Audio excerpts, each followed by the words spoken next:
Welcome to let's learn with Sonia. आज की video में हम क्लास 10th साइंस के दो इम्पोर्टेंट टॉपिक करेंगे जिनका नाम है वेजिटेटिव प्रोपागेशन और स्ट्रक्चर ऑफ फ्लावर।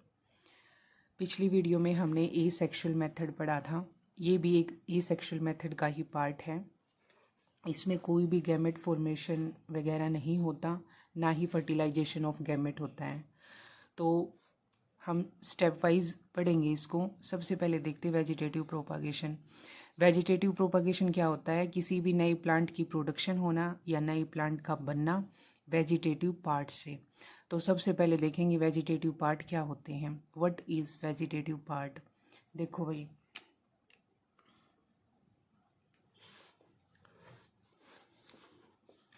प्लांट्स के दो पार्ट्स होते हैं। एक होता है वेजिटेटिव पार्ट और दूसरा होता है रिप्रोडक्टिव पार्ट। वेजिटेटिव पार्ट में सबसे पहले तुम ये देख लो, रिप्रोडक्टिव पार्ट कौन सा है प्लांट का? फ्लावर।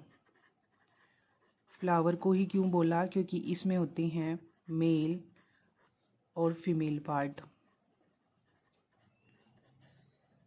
ठीक है, तो ये क्या है? ये है हमारा रिप्रोडक्टिव पार्ट प्लांट का।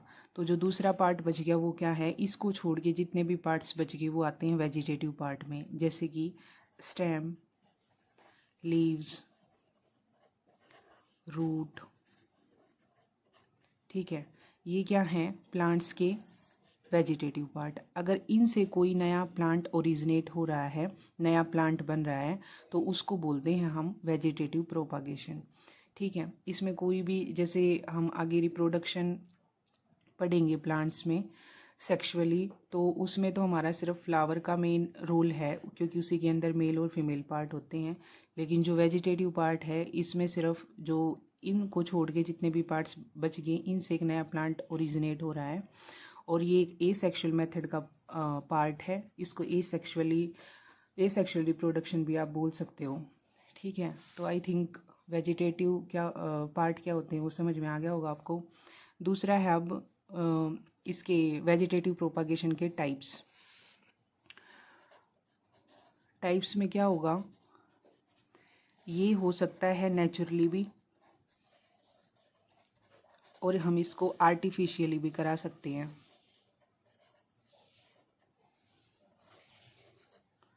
ठीक है, नेचुरली भी होता है ये और आर्टिफिशियली भी हो जाता है। मतलब बहुत सारी टेक्निक्स हैं जिसके थ्रू हम नया प्लांट ओरिजिनेट कर सकते हैं वेजिटेटिव पार्ट का यूज़ करके।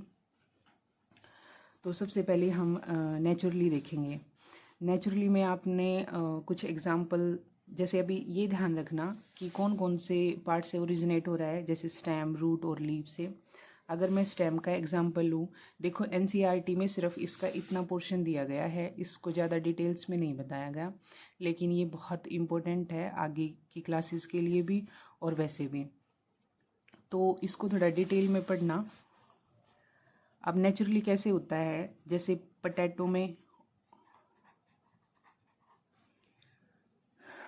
तुमने देखा होगा ऊपर आई बड निकलती हैं। अगर उसी पार्ट से क्या होता है, थोड़े दिन बाद अगर आप देखो तो वहीं से स्टेम ओरिजिनेट होना, ऐसा लगता है कि नया प्लांट बन रहा है। तो ये भी क्या है? एक वेजिटेटिव प्रोपागेशन का ही एक मेथड है। और दूसरा आपने ओनियन में भी देखा होगा, ओनियन को कई दिन आप रखते हो घर पे तो उसके अंदर एक स्टेम सी ओरिजिनेट होना शुरू हो जाती है ग्रीन कलर की, तो उससे भी एक नया प्लांट बन सकता है। तो इसमें किसके थ्रू हो रहा है? ये स्टेम है। पोटैटो और ओनियन क्या है? स्टेम के थ्रू क्या हो रहा है? वेजिटेटिव प्रोपागेशन हो रहा है। और दूसरा अगर रूट का एग्जांपल ले, तो जैसे स्वीट पोटैटो होती है, स्वीट पोटैटो क्या एक अंडरग्राउंड रूट है, उसके ऊपर भी ऐसे नया प्लांट ओरिजिनेट होता हुआ दिखाई देगा तुम्हें। वहाँ से भी एक नया प्लांट बन सकता है। वो क्या है? इसमें किसके थ्रू हो रहा है? रूट के थ्रू। और तीसरा लीफ, ये इम्पोर्टेंट है, एनसीईआरटी में भी दे रखा है, लीफ के थ्रू। लीफ का एग्जांपल यहाँ पे दे रखा है ब्रायोफाइलम। ब्रायोफाइलम में क्या होता है? जैसे ये ब्रायोफाइलम की एक लीफ है,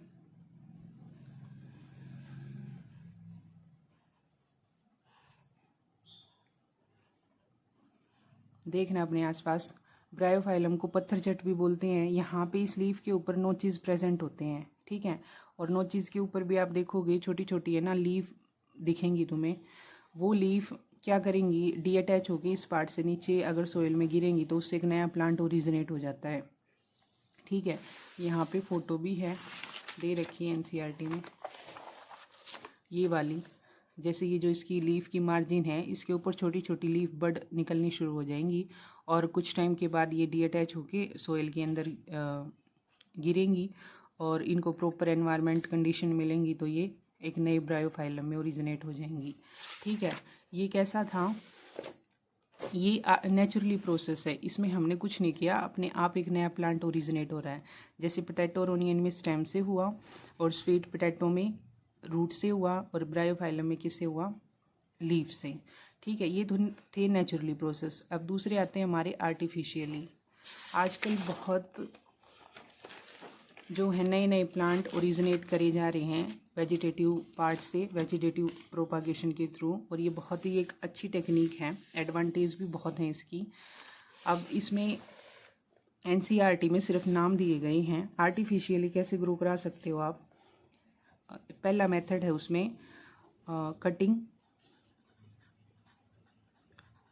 कटिंग का तो सबको पता होगा, रोज़ का एग्जाम्पल है इसमें। रोज़ में क्या होता है, इसमें मान लो रोज़ का ही है, जैसे मान लो ये वाला स्टेम का पार्ट लिया, कट किया और आपने अपने पोट में अगर दोबारा लगाया तो क्या होगा, इससे एक नया रोज़ का प्लांट बन जाएगा। तो इसमें ना तो कोई आपने सीड लगाया ना कुछ और, सिर्फ एक प्लांट का पार्ट लिया, उसको सोइल में बरी कर दिया और उससे एक नया प्लांट बन गया, ठीक है। ये तो था कटिंग का। इससे और भी बहुत सारे प्लांट ओरिजिनेट किए जा सकते हैं, ठीक है। दूसरा है हमारा लेयरिंग। लेयरिंग क्या होता है, लेयरिंग में मान लो ये एक प्लांट है और ये इसकी स्टेम है, ठीक है। इसमें आप क्या करोगे, मान लो इस स्टेम को आपने लेके, इसको थोड़ा बड़ा दिखाओ, इसको लेके इस वाली स्टेम को आपने सोइल के अंदर दबा दिया, नीचे वाले पार्ट को, ठीक है। थोड़े दिन के बाद क्या देखोगे, इसी में से नीचे रूट निकलना शुरू हो जाएंगी और एक नया प्लांट ओरिजिनेट हो जाएगा, ठीक है। इसमें भी आपने कोई सीड का यूज़ नहीं किया, कोई फर्टिलाइजेशन, कोई गैमेट्स इन्वॉल्व नहीं हुए, ना कोई मेल फीमेल पार्ट इन्वॉल्व हुआ। इसमें सीधा आपने स्टेम ली, उसको मिट्टी के अंदर दबाया और थोड़े दिन के बाद उससे एक नया प्लांट बन गया। ये प्रोसेस होता है लेयरिंग। इम्पोर्टेंट है, ये पेपर में आती हैं, ठीक है। लास्ट है हमारा ग्राफ्टिंग। ग्राफ्टिंग में क्या होता है, मान लो ग्राफ्टिंग भी आजकल बहुत ही मतलब एक अच्छी टेक्निक है ग्राफ्टिंग भी।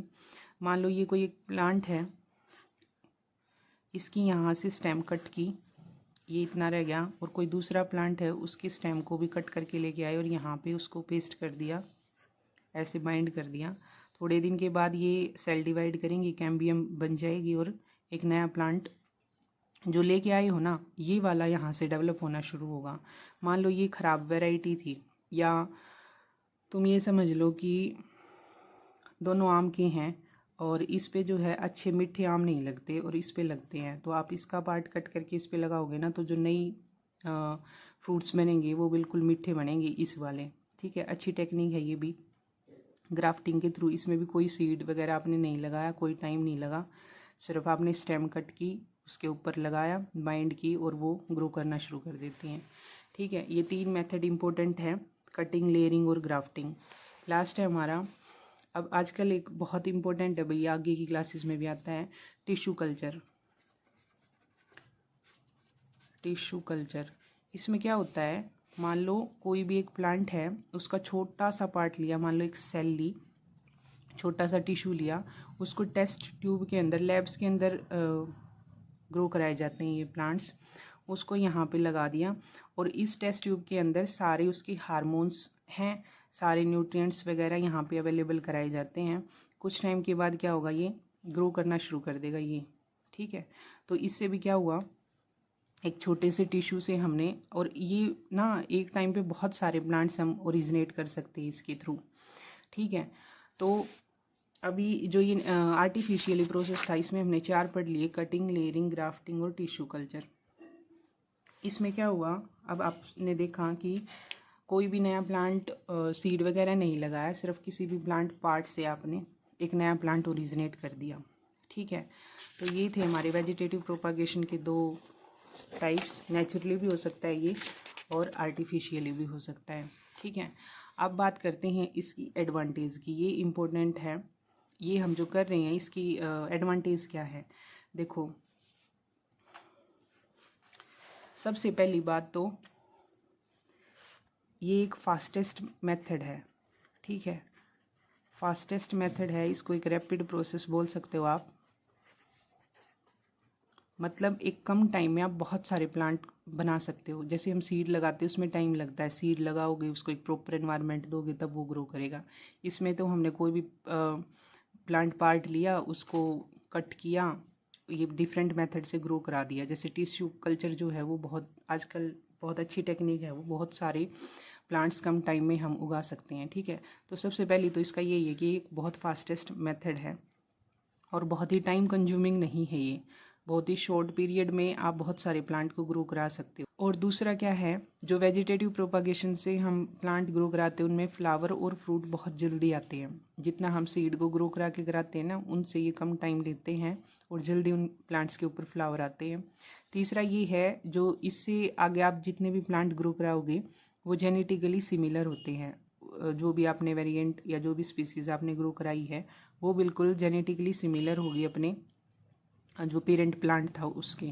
तो ये था वेजिटेटिव प्रोपागेशन। अब है स्ट्रक्चर ऑफ फ्लावर। फ्लावर जो होता है हमारा प्लांट का रिप्रोडक्टिव पार्ट होता है, इसी के अंदर हमारे मेल और फीमेल पार्ट प्रेजेंट होते हैं। तो आपने आप आसपास देखना फ्लावर्स को, रोज़ का देख सकते हो, हिबिस्कस का देख सकते हो, गुड़हल बोलते हैं जिसको, उसमें आपको ये थोड़े अलग अलग दिख जाते हैं पार्ट सारे। जो सबसे पहला बाहर की लेयर होती है हमारी, जब एक फ्लावर बड की फॉर्म में होता है, कली बोलते हैं जिसको हम, तो उस टाइम पे ये क्लोज होती है, मतलब ऐसे बंद रखता है उसको वो, इसको सेपल बोलते हैं। खुलने के बाद कुछ ऐसी दिखती हैं, ये ग्रीन कलर की होती है, इसको सेपल। जो दूसरा पार्ट होता है, दूसरी लेयर होती है फ्लावर की, उसको पेटल बोलते हैं। ये कलर्ड होते हैं, पोलिनेटर को अट्रैक्ट करते हैं। क्या होते हैं पोलिनेटर, आगे देखेंगे हम। जो तीसरा लेयर है हमारी, तीसरी अंदर की तरफ जैसे ही हम जा रहे हैं, ये मेल पार्ट होता है, जिसमें ये स्टाक लाइक स्ट्रक्चर दिख रहा है आपको, फिलामेंट स्ट्रक्चर, इसको फिलामेंट बोलते हैं। और जो ऊपर आप ये बोब लाइक स्ट्रक्चर देख रहे हो, इसको एंथर बोलते हैं। इसी के अंदर हमारे पोलन ग्रेन्स होते हैं, पोलन ग्रेन में ही हमारा मेल गैमेट है। ठीक है, दोनों को मिला के एक यूनिट बनाई है जिसको हम बोलते हैं स्टेमन, एंथर प्लस फिलामेंट, ये याद रखना, इसको स्टेमन बोलेंगे। अब जो सबसे अंदर का पार्ट है वो होता है हमारा फीमेल पार्ट, जिसमें सबसे ऊपर पार्ट है ये, इसको स्टिग्मा बोलते हैं। ये जो स्टैक लाइक स्ट्रक्चर है इसको स्टाइल, और नीचे जो ये बल्बस सा पार्ट होता है इसको बोलते हैं ओवरी। ये तीनों मिला के इनको भी एक यूनिट दी गई है जिसका नाम है पिस्टिल, ये फीमेल पार्ट होता है। ठीक है, ये जिस पे ये अटकी रखी हुई है, ये ओवरी टिकी हुई है, इसको थैलेमस बोलते हैं। ठीक है, फ्लावर जो होते हैं हमारे 2 टाइप के होते हैं, पहला यूनिसेक्सुअल, दूसरा है बाइसेक्सुअल। यूनी का मतलब होता है 1, ऐसा फ्लावर जिसके अंदर या तो मेल प्रेजेंट होगा, आइदर मेल और फीमेल, या फीमेल, यानी कि दोनों पार्ट इकट्ठे प्रेजेंट नहीं होंगे, या तो कोई मेल पार्ट प्रेजेंट होगा या फीमेल होगा। ठीक है, उसको यूनिसेक्सुअल फ्लावर बोलते हैं। एग्जाम्पल याद रखना इनके, जैसे पपाया है, ठीक है, और दूसरा होता है हमारा वाटरमेलन। ये क्या है, ये यूनिसेक्सुअल फ्लावर है। बाईसेक्सुअल, बाई मीन्स 2, ऐसे फ्लावर जिसके अंदर मेल और फीमेल दोनों प्रेजेंट होते हैं। ठीक है, उसको बोलते हैं बाईसेक्सुअल फ्लावर। अब जैसे ये है, ऊपर बना रखा है हमने, इसके अंदर दोनों है, ये फीमेल पार्ट भी है यानी कि पिस्टिल भी है, और स्टेमन भी है, मेल पार्ट भी है। ऐसे फ्लावर को क्या बोलोगे आप, बाईसेक्सुअल। इसके भी एग्जाम्पल हैं, जैसे मस्टर्ड हो गया, और दूसरा है हमारा हिबिस्कस। हिबिस्कस तो आप रट लेना बिल्कुल, क्योंकि शायद आपके स्कूल्स में भी हिबिस्कस को ही दिखा के पढ़ाया जाता होगा, क्योंकि ये में अलग अलग दिख जाते हैं हमें ये पार्ट्स, इतने टाइप्स के फ्लावर होती हैं। अब जो रिप्रोडक्शन पढ़ेंगे हम फ्लावरिंग प्लांट में, वो इजी हो जाएगा, आपको ये सारे पार्ट्स पता होने चाहिए। तो जो सेक्सुअल रिप्रोडक्शन है प्लांट्स के अंदर वो नेक्स्ट वीडियो में करेंगे।